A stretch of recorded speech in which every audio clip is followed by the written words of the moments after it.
नमस्कार दोस्तों, नमस्कार। आप लोग का स्वागत है आपका अपना चैनल अजीत का मैथ में। उम्मीद करते हैं आप सब अच्छे होंगे। तो चलिए, कल आप लोग बहुत सारा स्टूडेंट झारखंड फील्ड वर्कर का एग्ज़ाम दिए होंगे। तो आप लोग 20 मैथ का सॉल्यूशन लेके आ चुका हूँ।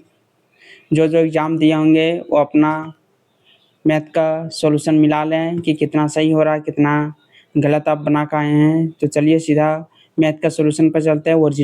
ओरिजिनल क्वेश्चन है 19 जुलाई 2026 को, जो झारखंड के विभिन्न शहरों में हुआ था एग्ज़ाम। झारखंड क्षेत्रीय कार्यकर्ता है जिसको झारखंड फील्ड वर्कर बोला जाता है। इसका सॉल्यूशन मैथ का मैं आप लोग बीच लेके आ चुका हूँ। तो चलते हैं सीधा क्वेश्चन पर चलते हैं। 10 क्वेश्चन मैथ बता दें कि आप लोग को 10 क्वेश्चन मैथ का पूछा गया था। ठीक है, 10 क्वेश्चन मैथ का पूछा गया था। 10 का सॉल्यूशन लेके आप लोग बीच आ चुका हूँ। एकदम देखिए क्या क्वेश्चन का लेवल कैसे झारखंड पूछता है जो। ठीक है, तो चलते हैं सीधा क्वेश्चन सॉल्यूशन पर चलते हैं। क्वेश्चन का वो क्या है, एग्जाम का लेवल कैसा है, जो आप लोग को अंत में ज़रूर बताऊंगा। इसलिए चैनल अंत तक वीडियो ज़रूर देखें, और जो चैनल पर नए हो सब्सक्राइब जरूर कर लें। इस चैनल में आप लोग को जेटेट की क्लास भी आपको बिल्कुल फ्री में दी जा रही है, इसीलिए इस चैनल को सब्सक्राइब करना ना भूलें। पल पल की अपडेट जेटेट से रिलेटेड सारा कुछ दिया जाएगा, प्लस जो भी एग्ज़ाम होगा सारा सॉल्यूशन प्रीवियस ईयर क्वेश्चन इसमें बिल्कुल फ्री में दिया जाएगा। चलते सीधा क्वेश्चन नंबर 1 देखते हैं। क्या बोला है, राम्या ने सीमा को 4% साधारण ब्याज पर एक निश्चित राशि उधार दी। ठीक है, 8 वर्ष में अर्जित ब्याज उधार दी गई राशि से 3400 रुपया कम था। ठीक है, राम्या द्वारा सीमा को उधार दी गई राशि ज्ञात कीजिए। ठीक है, सीमा को राम्या ने क्या, सीमा को दिया, कुछ पैसा उधार दिया। राम्या ने किसको दिया, सीमा को दिया। कितना पैसा उधार दिया हम नहीं पता, हम मान के चलिए 100 रुपया दिया है उसको, 100 रुपया दिया है। तब बोला जो रुपया दिया है, जितना रुपया दिया है उससे ब्याज कितना प्राप्त हुआ। क्या बोला, अर्जित ब्याज जो है उधार दी गई राशि से 3400 रुपया कम। उधार दी गई राशि कितना है, 100 रुपया। तो 1 से 3400 रुपया कम उसका ब्याज प्राप्त हुआ है। ये टोटल ब्याज है। ठीक है, क्वेश्चन में दिया है ब्याज जो है उधार दी गई राशि से 3400 रुपया कम कर दिए, ये ब्याज हो गया। अब चलते हैं, एसआई का क्या होता है फॉर्मूला, साधारण ब्याज है पी गुने आर गुने टी बाय 100। ठीक है, तो एसआई मेरे पास कितना प्राप्त हुआ, एक्स माइनस 3400। पी मेरे पास कितना है, प्रिंसिपल कितना दिया था उधार एक्स, रेट कितना है 4%, समय कितना है 8 वर्ष 100। ठीक है, आप देखते हैं। अब इसको डायरेक्ट आप कैंसिल कर सकते हैं, या तो जैसा कीजिएगा। हम कैंसिल नहीं करते। ठीक है, कैंसिल करने में आप दिक्कत हो जाएगा। अब सीधा चलते इसको इधर से गुना करते, कितना हो जाएगा 100x, इसको गुना करें 34 पर 4 0 इक्वल टू 32x, ये हो जाएगा। अब इधर 34 पर 4 0 बचेगा, इसको इधर कर देंगे, इधर कर देंगे कितना 68 माइनस में होगा एक्स होगा, तो माइनस से माइनस कैंसिल हो गया। ठीक है, माइनस से माइनस कैंसिल हो गया। अब देखिए 34 दूना 68, 34 पर 1 पर 4 0, 34 दूना 8 से 2x, 2 से काटेंगे तो कितना हो जाएगा 5000 हो जाएगा। मतलब x का वैल्यू मेरे पास उधार दी गई राशि कितना आ गई 5000। आंसर मेरे पास ऑप्शन नंबर डी हो जाएगा। ठीक है, जो एग्जाम में क्वेश्चन पूछा गया बस हूबहू आप लोग के बीच लेके आए, एक वर्ड चेंज नहीं है। ठीक है, तो उम्मीद करते हैं आप लोग समझ गए होंगे। इसका आंसर 5000 होगा, ऑप्शन नंबर डी। जो ऑप्शन नंबर डी बना के आए होंगे बिल्कुल सही है। तो चलते हैं नेक्स्ट क्वेश्चन, चलते हैं तो क्वेश्चन नंबर 2 देखते हैं क्या है। जो क्या है, एक दुकानदार चीनी को इस प्रकार बेचता है कि 950 ग्राम विक्रय मूल्य 1 किलोग्राम क्रय मूल्य के बराबर है। क्या बोला, 950 ग्राम विक्रय मूल्य मतलब एसपी जो है 1 किलोग्राम। 1 किलोग्राम क्या होता है, 1 किलोग्राम कितना होता है, 1000 ग्राम होता है,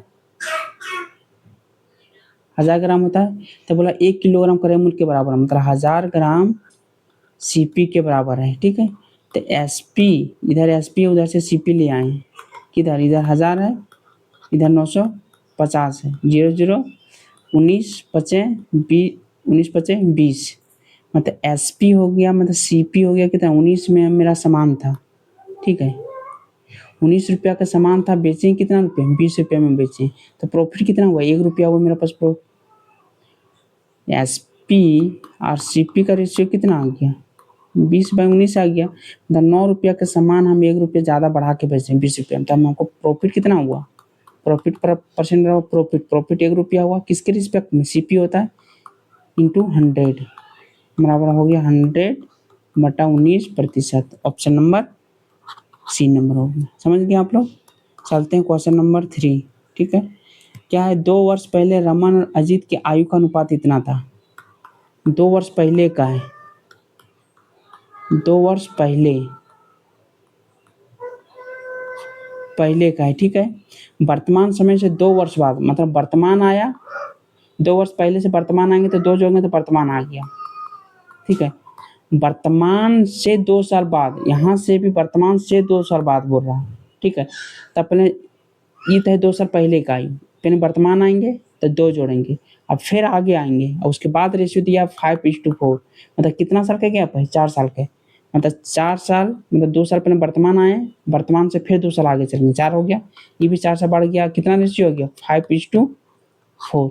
इसको क्रॉस मल्टीप्लीकेशन कीजिए, इससे और ऐसे कीजिए, 4 चक 16, 5 तिया 15 और डिफरेंस निकालिए कितना होगा 1, फिर 5 चौक 20, 4 चक 16 कितना होगा 4, 1 = 4। तो इसका 2 साल पहले की आयु कितना होगा 4 × 4 करेंगे तो 16 साल पहले था, इसका था 12 वर्ष था, ठीक है। 12 वर्ष से 3 वर्ष है।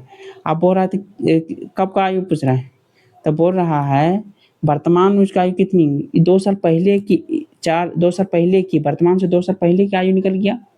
अब वर्तमान जब आएंगे तो 2 साल ऐड करेंगे, इसमें भी वर्तमान आएंगे तो 2 साल ऐड करेंगे, तो कितना हो जाएगा 14 साल इसका हो जाएगा, और 2 करेंगे तो इसका 18 साल हो गया। तो औसत पूछ रहा है, औसत बराबर कितना, दोनों को सम करेंगे,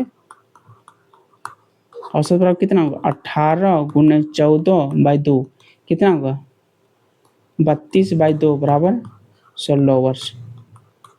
यही मेरे पास आंसर हो जाएगा ऑप्शन नंबर D, ठीक है। यहाँ तक आप लोग समझ गए हैं, ऑप्शन नंबर D हो जाएगा क्वेश्चन नंबर 3। चलते हैं क्वेश्चन नंबर 4, क्या बोल रहा है 145 109 है, 3 × 3 × 2 माइनस, नहीं यहाँ ऐसे था, मतलब हम इसको ऐसे लिखे 1:1/2, यही होगा क्वेश्चन में, देखिएगा 1:1/2, तो 2 के 2 और 3/2 डाट लिख दिए, 3/2 इससे हो गया क्या है ये = इसको घटाएंगे तो कितना हो जाएगा, इसको घटाएंगे तो 36 होगा, 36 हो जाएगा, 3 तिया 9 दूना 18 -3/2 कितना 2 हो जाएगा, मतलब हो जाएगा 2 - 3/2, 4 2 दूना 4, एक में किया कितना 1/2, ये बराबर आ गया 1/2। आप क्वेश्चन क्या बोल रहा है, आप बोल रहा है ये बराबर आ गया 1/2, यहाँ क्या है 0.04 के पावर है a, मीन्स हो गया 0.04 के पावर है 1/2, इसको लिख सकते हैं, देखिए 0.2 के पावर स्क्वायर के पावर 1/2, 0.2 का स्क्वायर करेंगे तो 0.04 आ जाएगा, इसको स्क्वायर कर देंगे। अब बाहर मेरे पास पावर था, मेरे पास बाहर मेरे पास पावर था, यहाँ से बाहर मेरे पास पावर 1/2 बाहर है, ठीक है। तो 2 से 2 कैंसिल हो गया, तो बचा कितना अंदर में 0.2 बचा आंसर, 0.2 बचा, यही आंसर होगा। अब देखिए 0.2 कहीं ऑप्शन में नहीं है, 0.2 को लिख सकते हैं 2/10 मीन्स 1/5, यही आंसर हो जाएगा। यहाँ 0.2 भी रहता ऑप्शन में तो चलता, ठीक है। अब ऑप्शन नंबर ये जो ये लगा के आएंगे उसका बिल्कुल सही आंसर है। चलते हैं देखते हैं नेक्स्ट क्वेश्चन, क्वेश्चन नंबर 5 क्या बोल रहा है, बोल रहा है यदि संख्या 11 से भी पूरी तरह से विभाजित है तो k का मान 5 4 8 7 के 2, जो 11 से पूर्णतः विभाजित है। 11 से पूर्णतः विभाजित का क्या होता है, ऑड के स्थान को और इवेन के स्थान को घटाया जाता है, घटाने के बाद आज 0 आएगा या 11 का मल्टीपल आएगा, ठीक है। तो ऑड का यहाँ ऑड लेते हैं 8 5 13, 13 और के 13 प्लस के आ गया, ठीक है। अब इसको लेते हैं, ठीक है। 7 4 11, 11 और 2 13, इधर 13 आ गया, ठीक है। इसको लेते हैं। अब इसको घटाने के बाद या तो 0 आएगा या तो फिर 11 का मल्टीपल आएगा, ठीक है। ठीक है, अब देखिए 0 करने के लिए यहाँ के का मान क्या रखेंगे, ऑप्शन से ही को रखना पड़ेगा। सबसे वैल्यू क्या आएगा, अगर 11 रखने के लिए यहाँ अगर के का मान अगर 0 रख देंगे तो 13 माइनस 13 0 आ गया, ये सेटिस्फाइड हो गया। अगर के का 0 रखेंगे तो 0 रखेंगे तो यहाँ कितना 13 माइनस 13 बचेगा, तब तो 0 आ गया, सीधा खत्म हो गया। मतलब के का वैल्यू में हमको के रखना पड़ेगा, 0 रखना पड़ेगा, ठीक है, ई रखना पड़ेगा। अब देखिए सेकंड तक अगर सबसे बड़ा हम 6 रखते हैं, 6 रखते कितना होगा, 13 6 19 होगा। 19 में अगर 13 घटाएंगे तो कितना होगा, 6 होगा। 6 11 का मल्टीपल है, नहीं हो पाएगा। जब सबसे बड़ा रखें तो नहीं हो रहा है, तो इसे 2 3 रखेंगे, 2 4 रखेंगे तो ऑलरेडी नहीं होगा ही, वैसे ऑप्शन कट गया, सीधा ऑप्शन नंबर डी हो गया। ऑप्शन नंबर 0 रखेंगे के का वैल्यू, ऑड का पोजीशन जोड़ेंगे और इवन का पोजीशन जोड़ेंगे और माइनस करेंगे तो 0 मेरे पास आ जा रहा है, ठीक है। यहाँ तक समझ गए होंगे। ऑप्शन इसका डी हो जाएगा ऑप्शन नंबर। 0 जो लगा कर आए होंगे बिल्कुल सही बना कर आए होंगे। चलिए अब यहाँ देखते हैं, निम्नलिखित में कौन सा कथन सत्य बोला है, ठीक है, सत्य है। अब किसी के माइनस के पावर अगर इवन करेंगे तो ये पॉजिटिव वैल्यू देता है। अब माइनस के पावर अगर और लिखेंगे ऑलवेज माइनस देता है, यहाँ तक पता है, ठीक है। तो यहाँ क्या है, 17 वॉट है तो क्या आएगा, माइनस आएगा, इनटू ये माइनस है, यहाँ क्या है इवन है, ये क्या आएगा प्लस आएगा। तब प्लस माइनस क्या होगा, माइनस होगा, मतलब ऋणात्मक आना चाहिए, लेकिन ऑप्शन में धनात्मक दिया, तो ऑप्शन नंबर ई मेरे पास गलत है, ठीक है। इसी से देखिए यहाँ यहाँ इवन है, मतलब ये पॉजिटिव आ जाएगा, इनटू ये क्या है, ये भी इवन है, ये भी हम पॉजिटिव आ जाता है। पॉजिटिव पॉजिटिव क्या होगा, पॉजिटिव आएगा, मतलब यहाँ ऋणात्मक लिख दिया। धनात्मक यहाँ लिखना चाहिए था लेकिन ऋणात्मक लिख दिया, मतलब ये भी ऑप्शन गलत है। ना तो 1 सही है, ना तो 2 सही है, ना तो 1 ना तो 2। ऑप्शन नंबर डी हो जाएगा आंसर इसका। यहाँ तो समझ गए आप लोग, ठीक है। माइनस के पावर इवन मल्टीप्लाई करेंगे तो हमेशा पॉजिटिव आएगा, और वर्ड से वर्ड स्क्वायर करेंगे तो हमेशा नेगेटिव आएगा। समझ गए आप लोग। चलते हैं क्वेश्चन सीधा क्वेश्चन नेक्स्ट क्वेश्चन चलते हैं, क्वेश्चन नंबर 7, ठीक है। पहले 100 प्राकृतिक संख्याओं का औसत, 1 से लेकर के 100 तक प्राकृतिक संख्याओं का औसत हमको बोल रहा है, 100 तक पूछ रहा है। तो 100 का पहले सम निकालिए। एवरेज क्या होता है, टोटल नंबर को जोड़ देंगे, जितना संख्या उससे भागा दे देंगे, तो संख्या से हमको कितना, पहले 100 बोल रहा था, 100 से मतलब हमको भागा ही पड़ेगा। तो सम निकालने के लिए क्या आता है, सम निकालने के लिए n इंटू n प्लस 1/2, यही होता है सम का। तो होता है 100 गुने कितना है, 1 जोड़ेंगे तो 101/2 निकल गया, ये मेरे पास निकल गया 50। ये सम हो गया, एक पहले इतना हो गया। अब 100 हो गया तो ये कितना निकल गया, इस सम निकल गया 50 गुने 101, इस सम निकल गया। अब एवरेज निकालना है, एवरेज, ठीक है। और एवरेज निकालने के लिए क्या होगा, जितना सम आया, जितना संख्या कितना 100 है, 100 संख्या से भागा देंगे वही हो जाएगा। 100 से भागा देंगे 2 से करेंगे तो कितना, 5 दूना 10, 5 दूना 10 और कितना हो जाएगा, 50, यही मेरे पास आंसर हो जाएगा। यहाँ छूट गया है, ये ऑप्शन में होगा, ऑप्शन नंबर बी देख चेक कर लीजिएगा, बी यही आंसर हो जाएगा, ठीक है। 50.50 इसका आंसर हो जाएगा, 7 का बी आंसर सही हो जाएगा। समझ गए आप तक, ठीक है।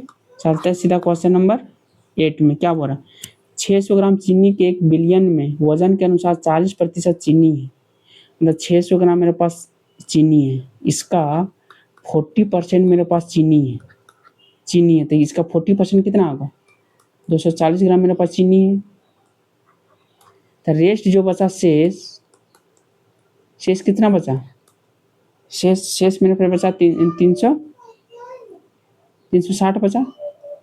ये मेरे पास क्या होगा, चीनी है इस बिलियन में, और कुछ एक्स्ट्रा मान के चले पानी है, ठीक है, बिलियन है, इसमें पानी है इतना, चीनी है इतना। बाद में बोल रहा है कि इस बिलियन को चीनी की मात्रा, मतलब बोला इस बिलियन में कितनी चीनी मिलाई जानी चाहिए, मतलब 240 मेरे पास चीनी है, इसमें कितनी चीनी मिलाएंगे ताकि बिलियन का चीनी की मात्रा वजन के अनुसार 50% हो जाएगा।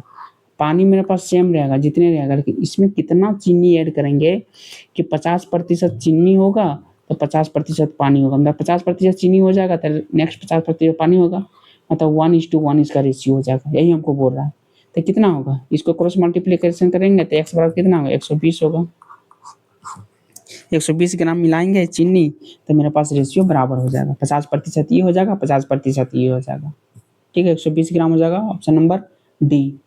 जो डी लगा के आएंगे वो बिल्कुल, मतलब सी लगा के आएंगे बिल्कुल सही है, 120 ग्राम। ठीक है, कोई भी झारखंड का एग्जाम का सारा प्रीवियस ईयर इस चैनल पे मिलेगा आपको एकदम। एग्जाम के तुरंत खत्म होने के बाद आपको सोल्यूशन प्रोवाइड किया जाएगा, इसीलिए इस चैनल में जुड़े रहें, खतरनाक सोल्यूशन आपको दिया जाएगा। ठीक है, क्या है देखिए 9 नंबर, एक समलम चतुर्भुज ट्रेपेजियम। ट्रेपेजियम कैसे बनता है, देखिए एक ट्रेपेजियम है,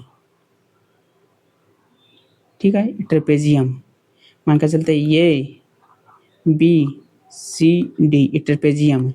ठीक है, एक ट्रेपेजियम बोरा समय क्षेत्रफल इसका एक एरिया निकालेंगे, एरिया 336 सेंटीमीटर स्क्वायर, ये एरिया है मेरे पास। ठीक है, यदि उसका समानांतर भुजाएं मतलब ये है एक 5x मान, ये रेशियो में इसलिए 5x मानते हैं इसको, ये 7x है। ठीक है, उनके बीच की लंबवत परपेंडिकुलर दूरी, यहाँ से परपेंडिकुलर दूरी मेरे पास दिया हुआ है, कितना है 14 सेंटीमीटर। तो समानांतर भुजाएं में छोटी भुजा मतलब 5, इसका वैल्यू हमको निकालना बोल रहा है। ठीक है, अब इस छोटी भुजा निकालने बोला तो तुरंत समझिए कि हमेशा 5 का मल्टीपल होगा, मतलब 5 का मल्टीपल ई नहीं है मेरे पास, ई नहीं है, मतलब 2 ऑप्शन मेरे पास है ही नहीं। अब आपको इसमें दिमाग नहीं होगा, यही 2 आंसर में जो होगा। ठीक है, तो ट्रेपेजियम का एरिया क्या होता है, फॉर्मूला 1/2 समानांतर भुजाओं का योग। ठीक है, मतलब A D plus B C into height क्या है, ए पी मान लेते हैं, जैसे ए पी।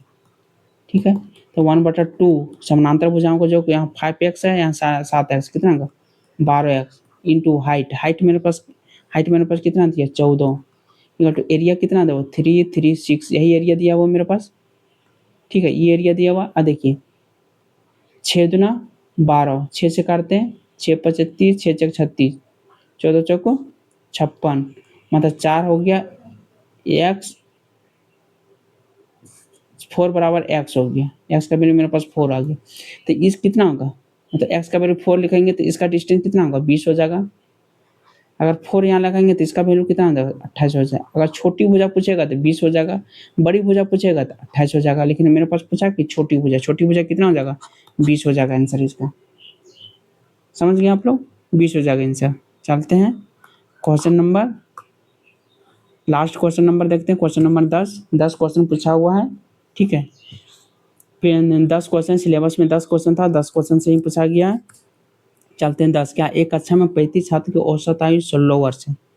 एक कक्षा में 35 छात्र हैं, 35 छात्र का औसत आयु 16 वर्ष है। ठीक है, मतलब टोटल निकालनी है सम कितना होगा, इसमें से 21 छात्र को औसत आयु 14 वर्ष है, इसमें से 14 छात्र का 21 छात्र का औसत आयु 21 वर्ष है, तो 36 छात्र में से 21 छात्र का औसत आयु इतना है, तो बोला कि 14 तो शेष 14 का, तो इसमें बचा कितना 14 बचा, तो शेष का औसत आयु पूछ रहा हमको कितना होगा। तो इसमें से इसको माइनस कर देंगे तो आ जाएगा, इसको मल्टीप्लाई कीजिए, देखिए कितना होगा हमको बताइए। ठीक है, मतलब 36 स्टूडेंट का जो औसत निकलेगा टोटल आयु, उसमें से 21 छात्र को औसत आयु अगर माइनस कर देंगे तो नेक्स्ट जो बचेगा वही मेरे पास आंसर हो जाएगा। ये जितना है 36 छात्र का है, ये 21 छात्र का, 36 छात्र में 21 छात्र माइनस कर देंगे तो मेरे पास कितना 14 छात्र बचेगा, तो नेक्स्ट जो 14 छात्र है उसी का औसत आयु पूछ रहा है। तो 36 गुने 16, 6 चक 36, यहाँ अगर 20 मानेंगे तो हो जाएगा 500, 576 हो जाएगा।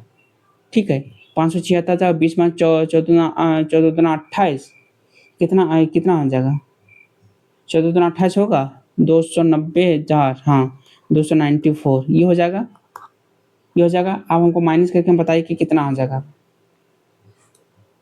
2 3 2 3 कितना आ जाएगा, 2 हो जाएगा, ये मेरे पास आंसर हो जाएगा।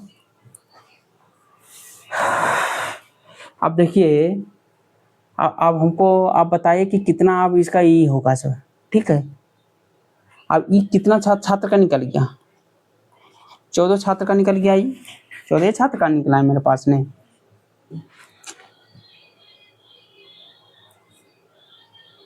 नहीं निकला 14 छात्र का, अरे 14 छात्र का निकला है, कैसे आप लोग बोल रहे हैं नहीं छात्र का निकला। चलिए छोड़िए, आप लोग को आप इस समझ में नहीं आ रहा तो ध्यान से देखिए। 35 छात्र का बोल रहा है, ध्यान से देखिए। 35 छात्र का आयु दिया हुआ मेरे पास कितना, 35 छात्र का औसत आयु दिया है 16 वर्ष, मतलब 35 गुने 16, ठीक है। अब बोला इसमें से इसको हम माइनस करेंगे, घटाएंगे कितना छात्र को, 21 छात्र का औसत आयु 14 है, इसको माइनस करेंगे, माइनस करने के बाद जो होगा वही बोला 14 छात्र का, वही 14 छात्र का होगा, ठीक है। अब देखिए इसको डायरेक्ट शॉर्टकट एकदम कैलकुलेशन करने की कोई ज़रूरत नहीं है, यूनिट डिजिट से इसको करते हैं। कितना आ जाएगा, 6 पचे कितना आ जाएगा, 6 पचे 30, मतलब यूनिट डिजिट 0 होगा, इसमें कितना होगा 4 होगा, 0 में 4 माइनस करेंगे तो कितना होगा 6 होगा, मतलब जो भी 14 छात्र का टोटल सम आएगा वो अंतिम में 6 रहेगा, ठीक है। और 6 को आप डिवाइड किससे करेंगे, 14 छात्र से डिवाइड करेंगे, तो 4 में क्या मल्टीप्लाई करेंगे जो 6 आ जाएगा। देखिए ऑप्शन में था 4 में अगर 5 मल्टीप्लाई करते हैं तो 520 आएगा, 6 नहीं आएगा यूनिट डिजिट। 4 में 7 करते हैं, 7 चौक 28, 8 आएगा यूनिट डिजिट, 6 नहीं आएगा। 8 मल्टीप्लाई 8 चौक 32, 2 आएगा, ये नहीं आएगा। और 9 मल्टीप्लाई आएगा तो 9 चौक 36, 6 आ गया unit digit, option number D हो गया। उतना कैलकुलेशन करने की जरूरत नहीं था क्योंकि एक ही ऑप्शन में मेरा यूनिट डिजिट से हम, ठीक है, काहे मल्टीप्लाई करेंगे इसको, एकदम समझ गए आप लोग। या तो फिर इसको मल्टीप्लाई कीजिए, फिर इसको माइनस कीजिए, फिर जो आएगा उसको फिर 14 से डिवाइड कीजिए, उतना लंबा काहे करने जाएंगे आप। डायरेक्ट हम देखिए 6 पचे 30 यूनिट डिजिट 0 आ गया, इसको हमको माइनस क्या करना है इसमें 4, तो 0 में 4 जब भी माइनस करेंगे यूनिट डिजिट 6 आएगा, मतलब 14 छात्र का जो टोटल सम आएगा जो भी जोड़ के आएगा लास्ट में 6 आएगा, 6 आएगा। और 6 को हमको निकालना, एवरेज निकालना है, औसत हमको निकालना, ठीक है, औसत निकालना है। तो औसत बराबर कितने, लास्ट में 6 है, 6 को हम 14 से डिवाइड करेंगे, तो लास्ट में 6 के 4 में क्या मल्टीप्लाई करेंगे जो लास्ट में 6 आएगा, 5 मल्टीप्लाई करेंगे नहीं आएगा, 7 मल्टीप्लाई करेंगे नहीं आएगा, 8 मल्टीप्लाई करेंगे नहीं आएगा, 9 चौक 36, 6 आएगा, एक ही में डी नंबर, इसलिए ऑप्शन नंबर डी होगा, ठीक है। उम्मीद करते हैं आप लोग समझ गए होंगे। आप 10 क्वेश्चन आप लोग सब मिला लीजिए, कमेंट करके बताइए कि कितना क्वेश्चन राइट आपको एग्जाम में हुआ है, ठीक है। क्वेश्चन का लेवल अच्छा झारखंड में पूछा है, जैसा क्वेश्चन का स्टैंडर्ड अच्छा रखा गया है सारा चैप्टर का, ठीक है, कॉन्सेप्ट बेसिस क्वेश्चन पूछा गया। तो चलिए आप लोग सब मिला के हमको कमेंट करके बताइएगा कि 10 मैथ में आप लोग को कितना सही हुआ। इसी तरह आप लोग को कोई भी एग्जाम होगा सोल्यूशन आपके बीच लेके आते रहेंगे, और आप लोग बता दें कि इस चैनल में जेटेट से रिलेटेड सारा कुछ, इसमें मैथ का सारा बिल्कुल फ्री में किया जा रहा है, सिलेबस के अनुसार चैप्टर वाइज किया जा रहा है, प्रीवियस ईयर क्वेश्चन का प्रैक्टिस किया जा रहा है, मॉक टेस्ट, सारा कुछ इस चैनल में बिल्कुल फ्री है। इसलिए जो चैनल में नए हैं सब्सक्राइब कर लें और शेयर करना अपने दोस्तों के साथ नहीं भूलें। फिर मिलते हैं नेक्स्ट वीडियो में, तब तक अपना ख्याल रखिएगा।